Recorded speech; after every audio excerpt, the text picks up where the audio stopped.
যুক্তরাষ্ট্র ভ্রমণ করতে এখন বাংলাদেশিদের সামনে নতুন এক আর্থিক ও প্রশাসনিক বাধা। ভিসা বন্ডের তালিকায় বাংলাদেশকে যুক্ত করেছে মার্কিন সরকার। এর ফলে যুক্তরাষ্ট্রে যেতে আগ্রহী বাংলাদেশি নাগরিকদের ভিসা পেতে অতিরিক্ত ৫,০০০ থেকে সর্বোচ্চ $১৫,০০০ পর্যন্ত জামানত জমা দিতে হতে পারে। ৬ জানুয়ারি যুক্তরাষ্ট্রের পররাষ্ট্র দপ্তর ভিসা বন্ড সংক্রান্ত তালিকা হালনাগাদ করে। নতুন এই তালিকায় বাংলাদেশের নাম যুক্ত হওয়ায় মোট ৩৮টি দেশ এখন থেকে ভিসা বন্ডের আওতায়। স্টেট ডিপার্টমেন্ট জানিয়েছে, বাংলাদেশের ক্ষেত্রে এই নিয়ম কার্যকরী হবে আগামী ২১ জানুয়ারি থেকে। নিয়ম অনুযায়ী কোনো আবেদনকারী ভিসার সব শর্ত পূরণ করলেও কনসুলার অফিসার চাইলে তার উপর ভিসা বন্ডের শর্ত আরোপ করতে পারেন। বন্ডের পরিমাণ ৩ ধাপে নির্ধারিত: ৫,০০০, ১০,০০০ অথবা $১৫,০০০। আবেদনকারীর আর্থিক অবস্থা, ভ্রমণের উদ্দেশ্য এবং ইন্টারভিউয়ের মূল্যায়নের ভিত্তিতেই এই সিদ্ধান্ত নেওয়া হবে।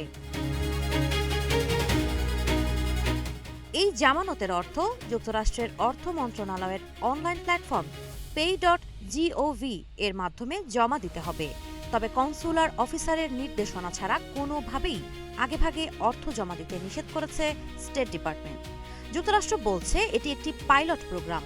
মূল লক্ষ্য হল ভিসার মেয়াদ শেষ হওয়ার পর যারা অবৈধভাবে থেকে যান তাদের নিরুৎসাহিত করা। যেসব দেশের নাগরিকদের ওভারস্টে করার হার তুলনামূলক বেশি, সেসব দেশকেই এই তালিকায় অন্তর্ভুক্ত করা হয়েছে। তবে ভিসা বন্ড কোনো স্থায়ী ফি নয়। নির্দিষ্ট শর্ত পূরণ হলে এই অর্থ ফেরত পাওয়া যাবে। যেমন, নির্ধারিত সময়ের মধ্যে যুক্তরাষ্ট্র ত্যাগ করলে, ভিসা পেলেও ভ্রমণ না করলে কিংবা মার্কিন বিমানবন্দরে প্রবেশে বাধা পেলে বন্ড ফেরত দেওয়া হবে। কিন্তু কেউ যদি নির্ধারিত সময়ের বেশি অবস্থান করেন বা যুক্তরাষ্ট্রে গিয়ে আশ্রয়ের আবেদন করেন, তাহলে সেই অর্থ বাজেয়াপ্ত হবে। এছাড়া নতুন নিয়ম অনুযায়ী ভিসা বন্ড দেওয়া বাংলাদেশিরা কেবল ৩টি নির্দিষ্ট বিমানবন্দর দিয়ে যুক্তরাষ্ট্রে প্রবেশ করতে পারবেন: নিউ ইয়র্কের John F Kennedy, Boston Logan এবং ওয়াশিংটন ডুলস। এই সিদ্ধান্তের ফলে বাংলাদেশিদের জন্য যুক্তরাষ্ট্র ভ্রমণ শুধু ব্যয়বহুলই নয়, বরং আরও জটিল হয়ে উঠছে, এমনটাই মনে করছেন অভিবাসন বিশ্লেষকেরা।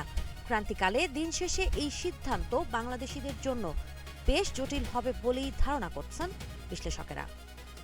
সাবা খান, নাগরিক প্রতিদিন।